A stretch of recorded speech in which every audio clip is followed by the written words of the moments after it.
Okay, everybody, and welcome back to the morning's webinar. And let's go on and get started. Let me see if I can find my spreadsheet. A WizeTrade, that is. Hold on.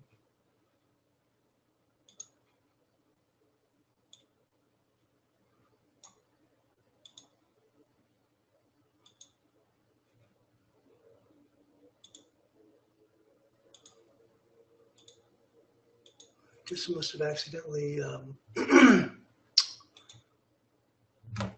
closed it out, so hang on a moment.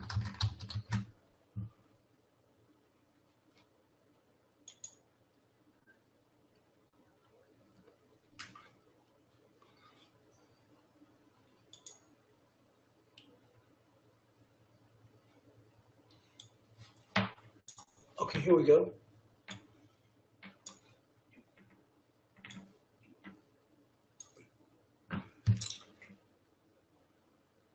Well, it looks like our 491 held here in the euro. We had that yesterday, and the low of the day was what? 493. Looked like we were going to go higher. I was just fortunate enough to bail out of my, I put on a position that I added on a scalp, and I was fortunate enough to get out of the original one on the bounce up on the, once we got past the flash PMI.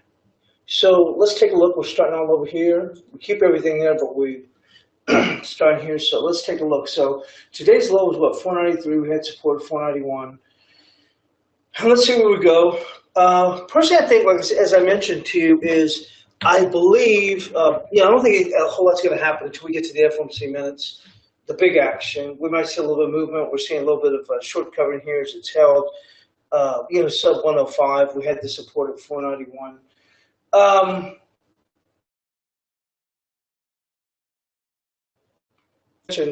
Most banks think it's going to, the minutes release is going to be pivotal as far as what's going to happen going forward.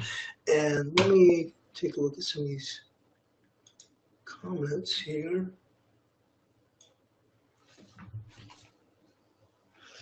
Jack says, still say the France leaves the euro and some others in a domino effect. Germany is the euro, so makes it stronger eventually. I'm thinking the path to stronger euro, though, a weakness. Initially, it seems no one wants to hold them, risk off. Although slightly lighter to the euro countries will lead to a stronger euro. Thoughts, maybe? Yeah, I mean, that's more longer term. My thought is just, for now, is from a trading perspective, is I think possibly the euro's in bad shape right now, but I think it's a little bit overdone about the Le Pen news and all that. So I think that we can potentially see a setup where the dollar disappoints post FOMC minutes release. I think that maybe we see the dollar go in a positive direction, only to ultimately end up giving that part of that back. Not in a big way, but some short covering, let's say for the euro. First, the big shakeout. Though, got to learn to play the game and not lose the pants. Although you might be right in the end may be far out of the way, and the market takes a funny route getting there at times. Yeah, that's true. We were talking about. I always forget that guy's name, and someone, one of the ladies here in the chat room, always reminds me of the person's name. I can't remember his name. I always forget. The big trader that I know his first name is John. That's all I know. But he lost over $7 billion. Trading against the euro, thinking the euro was going to go lower. Ultimately, he was proven right, but in the meantime, he ended up losing a little over $7 billion.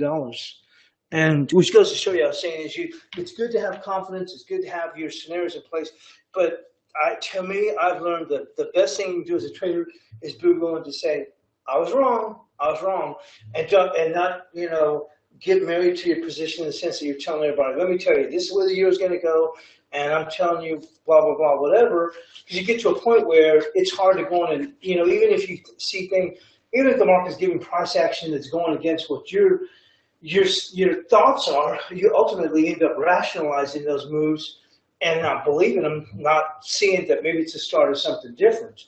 So that's what I'm saying, is you should be quick to really admit and just say, hey, I'm wrong, because these markets change rather quickly. We talked about that a little bit earlier ago, here in the euro.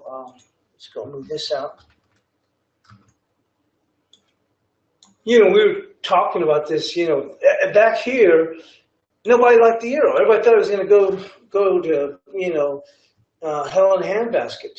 And I was like, oh no, I think it's going to go to 716. Here's a stopping point on its way to eventual move to 758 before we see a good correction.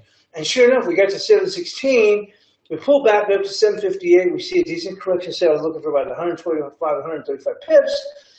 And I said, we'll have to see what it's made of after that. Once we get past NFP, maybe we'll eventually get above the 875 or whatever. So when he made this move up here, I'm like, I can't believe that. And I go, but it did. You see what I'm saying? It even got to 823.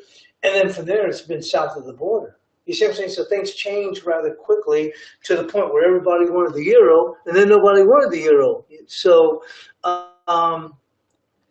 yeah, Max says trading is not about being right or wrong, and he's right. That's absolutely right. You can't see. I'm just showing the mistakes I've made.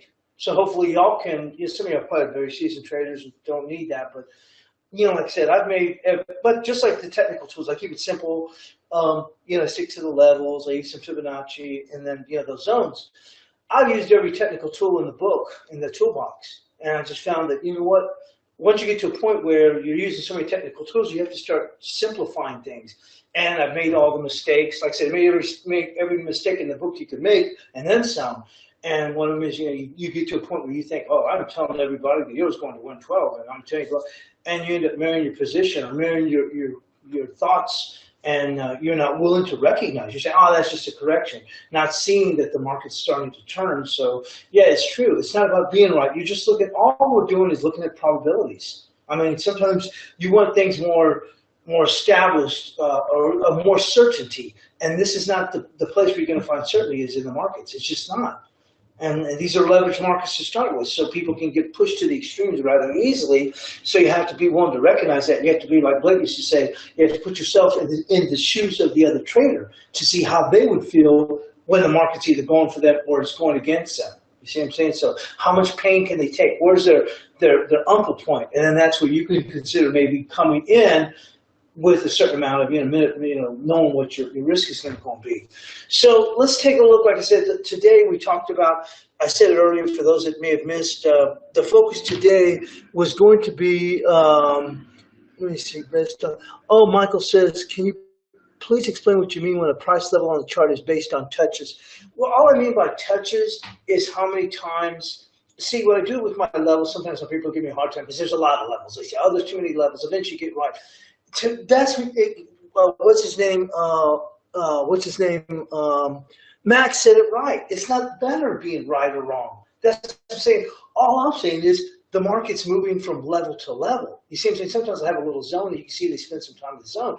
And so I'm saying, well, if you look at it that way, you have so many levels, eventually you're going to be right. That's not my point to be right. I'm just saying I'm looking at the market moving from level to level. It's not a matter of saying, whoa, look how right I was. Isn't it unbelievable? No, it's just like these markets are just moving from level to level. We see that all the time in the bond market. So when he asked about the amount of touches, that's where I come up with these levels is where you can see the market. You can see right here, it's support, okay? Then it does get above it. Doesn't mean it's a level right there, but you can see how the market, I see reactions at these levels. You see what I'm saying? So that's what I mean by the touches. You see? Sell off, sell off, sell off. Okay, once it gets above it, it tries to push it. If it starts to slide, it's going to open the door for lower. So these are the touches, and that's why I come up with the levels. As we've told you before, I never put my levels on the high of the bar or the low of the bar. How many people actually sold the top? And how many people actually bought the very bottom? I don't care about that. I'm trying to see how many touches or how much volume is there where I can see there's some kind of a congregation of people saying, okay, I'm willing to support, or in this case, not support the market. You saw that here, here, here, here. These are my touches. And you can see that the market comes back to these same touches. You see that? And I pull back, I'm thinking, wow, this was in the past, days ago, resistance, resistance, resistance. So does it make sense after a pretty good pullback from upper levels, that's going to be support? Sure enough. You see what I'm saying? It's not a matter of saying, based on this pattern and that pattern. I'm just going with what I call the touches. So hopefully that helps answer that for Michael. So we're going to look and see what's going on. And one of the things I try to do is I try to put together kind of like a total package in the sense that some people say, I don't look at fundamentals. I don't look at technicals. Well, I don't really look at fundamentals, but I try and see where they set the tone, whether it's the economic report, or in this case, the bit with Le Pen, and that's really pushing the market. The market's scared. It's just going with that flow. I guess it feels safe going with that flow until we get past the FOMC minutes. So just keep selling this euro. And I mentioned that on a tweet yesterday because one of the ladies that asked in the show, she said, Are you still long the euro? And I told her, yeah, I scalped out of my ad, and I still have that position on. And when I was telling the guys, I go, well, nothing's going to happen until we get past this flash PMI. And we did, and the euro starts rallying, and then it runs out of gas real fast. Fortunately, what had happened was during the morning session, I had opportunities to get out with small little gains, and I kept ignoring it. And so I said, this isn't going to happen to me again. I'm going to get out. So that was my plan already, to get out on the rally. And I said, I'll go in that back. And then I was like, oh my God, that wasn't even any kind of a rally. This looks terrible. And it just kept sliding back. But anyway, so I try and put together is not what sometimes I refer to is the price structure, the way the market's trading, or if it's running out of gas really quickly when it moves up to these levels or what. So I try and incorporate that along with my levels and zones and what's driving the market. So let's say that the Le Pen news has been pretty bearish, but the market doesn't care. It just keeps holding and holding and moving a little bit higher. Well, I know, God, once they get some good news, this market's going to take off. Well, you can see right now they're reacting obviously negatively, and they're staying that way with the news. Now, I'm thinking, is there anything that can discount this going forward? That might be today's minutes release, because I think it won't be as hawkish. Here's the deal. I don't think it's going to be as hawkish, but people feel that there will be a rate hike coming. So if we're not as hawkish, we could see the euro come down, let's say towards this 467. We'll take a look at it. And then we could see a rally. And that rally might get us eventually, I'm just saying, may get us up here towards the 624. But then once we get up there, people are going to say, wait a minute. They're still thinking about hiking in March, and then the euro might come back down. We'll have to test. So for now, when we look at the euro, I want to go in and do a fib from the overall lows, which is 339.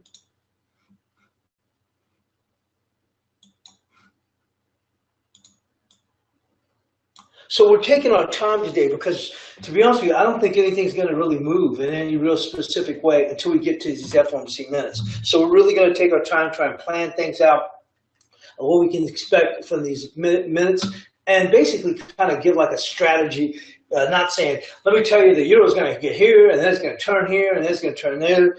No, just so you have something to incorporate in your own scenario. So we see here that 447 is a 78%. So we want to go and mark that off. That'll be key.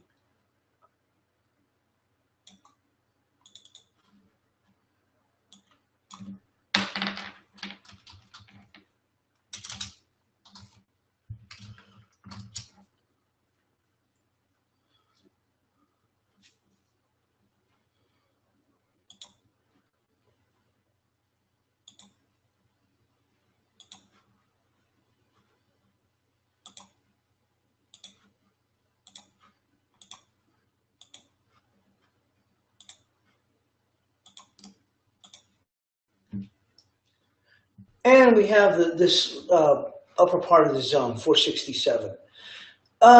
Let's try and move this a little bit lower. Actually, that's going to come in right there. You see that? I'm going by this low right here, but notice how that caught this low there. You see that? So that's the same thing. I try and go with the little touches there. You see there was a touch here, there was a touch here, and it ended up putting in the low there. I didn't know that. But so we have this lower zone. So you got this 467, which was the top of the zone, which was resistance for a while, and you can see where it was support here. The market would probably overshoot that anyway. So we'll look at a couple of things. 447, I think, is going to be reasonably key. It's a 78%. We might even overshoot it. So depending on how the news comes out, we're seeing gold even push up a little bit higher towards 1240, which is a little bit of a surprise to me. I put on a short yesterday. And actually, I was, when it was doing its slows, I thought it was probably a good buy right after that PMI. And I thought about chasing. I think it's just going to run up, and I didn't. I should have. And took a short a little bit later, and I got a pretty good price, and I still ended up getting stopped out on that little day trade short. But so it's holding up really well. So I think these markets are really some confusing times, and we'll get to that. So if this FOMC minutes, it comes out a little bit hawkish, or they believe it's hawkish, I think for today we're going to have to put our support at 440, so which would be just past the 78%. So let's mark this off here. The support here was good.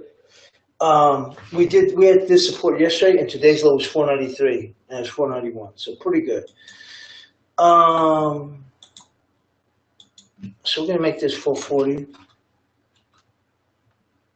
As I mentioned before, we're taking our time today because I don't think anything's going to really happen until we get those FOMC minutes. So probably going to spend all the way to the top of the hour doing the analysis. On the upside, well, this is interesting. Obviously, we're going to get big swings after the FOMC minutes. And you got to be careful there. There might be a headline, and that might swing it up, but then there might be something that suggests a little bit of hawkishness. Also, words about the balance sheet, which could end up, pushing the euro, give up all those gains and be heading right back down again. So on the upside, I think we're going to have to give a lot of room, and this room is going to have to probably be the same upside we had before, which was 585. And we'll make sure that's marked, and we'll talk about this, which we have, okay? 585.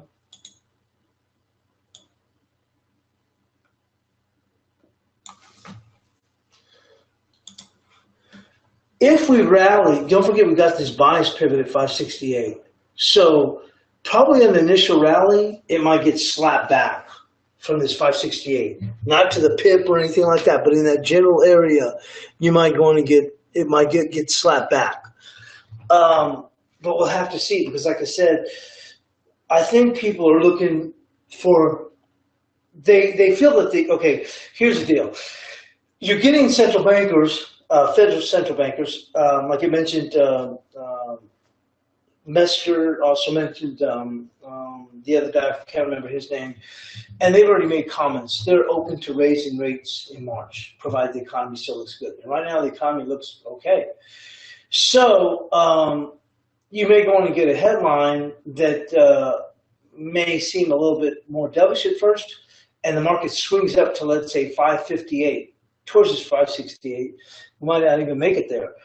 And then you see something about the balance sheet, and then this thing rips down, and we start heading towards this 467. And so we have our resistance here. So my point is, you're going to have to be careful. If you're bullish a euro, then fine. If you think it's way overdone, pick your levels that you consider doing business. If you want to try and trade it both ways, you can. It's probably going to be a rather fast market.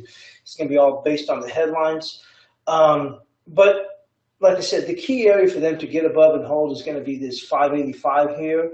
But whatever it does, it's probably going to get slapped back again from this bias pivot here. And on the way down, you could see this 467 provide a little bit of support before the market ultimately comes down and tests the 78%. Once again, if you think the euro's overdone, then use these levels to say, okay, that's where I'm going to look to do some business. But I'm going to wait first and see how this thing comes out, and I'll see what happens. So that's what we have here on the euro. Now let's go and move into the cable. And let's see. Yesterday we had resistance at 25.12. And today's high was, there's a 25.12. Right there, 12. And today's high was 25.09. So we're off by 3 pips. And the euro we're off by on the support by 2 pips. So, and I'm just going, it's nothing, anything magical I'm doing. I'm just saying, okay, well, it looks like there's a little bit of upside here. And where can they go based on these touches? Which is kind of like what Michael had asked. And so this is touches on a very short-term basis. Where you see here, I say right here, hang on, right there. You see I'm saying all these touches here, here, here, here, here, here. Well, I had this right here. So that's why I said 25.12 and the high was 25.09.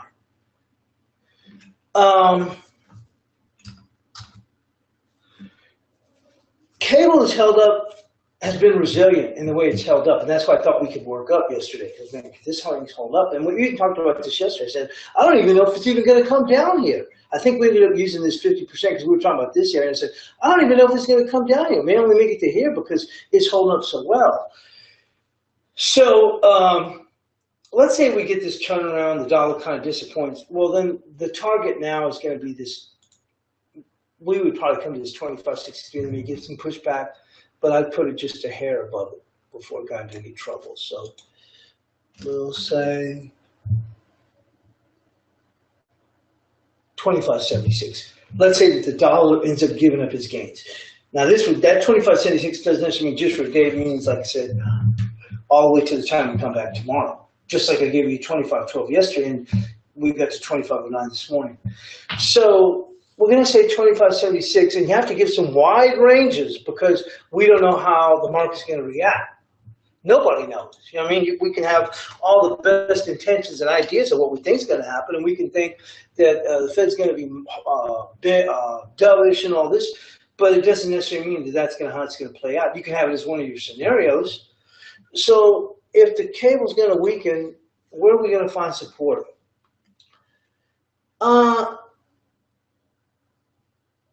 It's held up so well that I'm even hesitant to even mention this area. So we're just going to stick with this 23.47, which I think we already had marked off. Yeah, we did. So we're good there. Let's get moving. As I mentioned this morning, we're really going to be taking our time because I don't believe anything. We don't even have any economic reports coming up this morning. And on top of that, like I said, I don't think anything's going to happen until we get to this FOMC minutes. Gold still remains, on this bid, which, like I said, I still thought the door was open for a move to the 12 teens. And I still think gold is overstretched here, and not in a bad way, but I would not be surprised if gold rallies towards the highs of the day on the FOMC, and we ultimately start sliding back, and then maybe in the next few days, that's just a scenario, that's all. Next few days, we could be in or early next week in the 12 teens. But we'll have to see. I just don't believe that there's a juice right now for them to take off. The funny thing about gold is gold's not sure what to do in the sense that there's been a lot of money that's moved into gold. We talked about that a week and a half ago. The $2 billion in ETFs that moved into gold.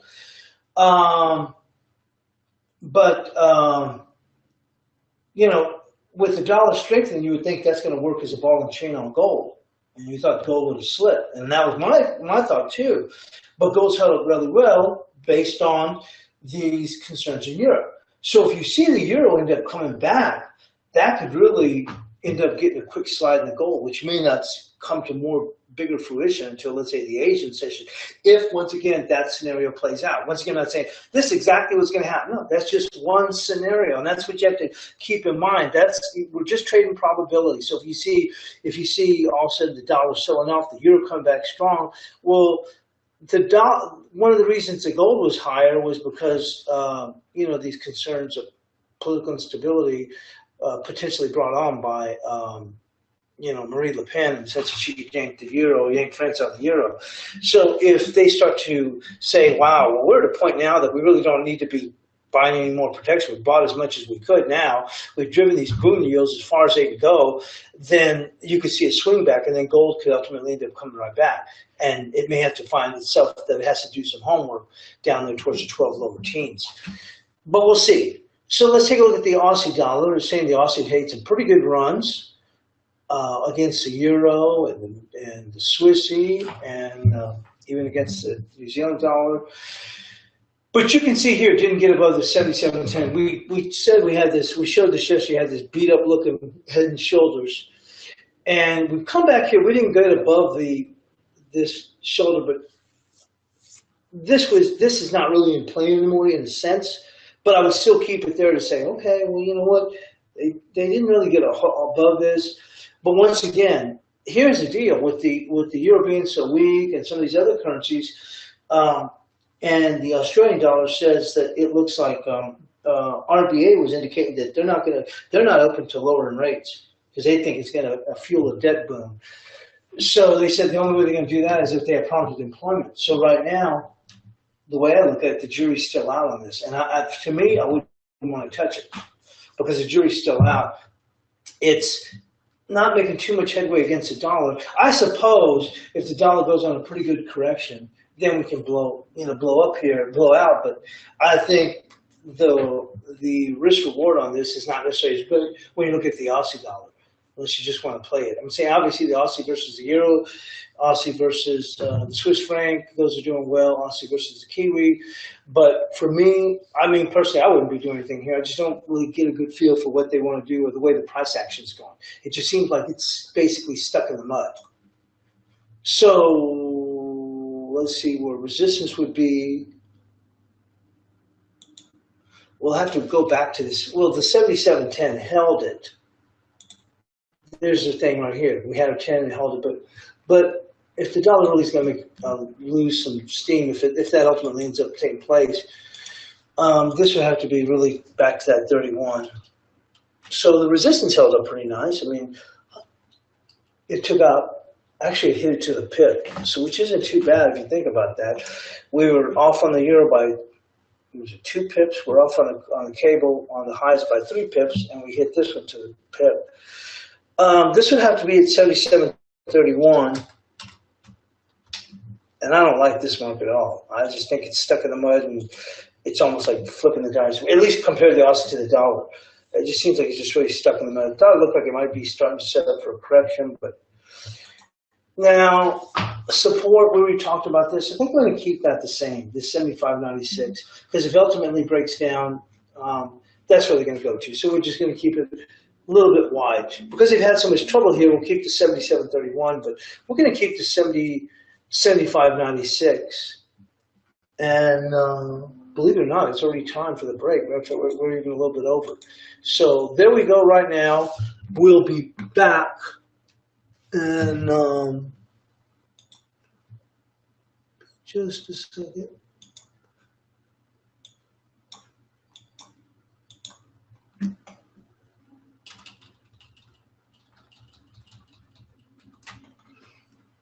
And we'll be back shortly. Thanks for joining us here on the webinar.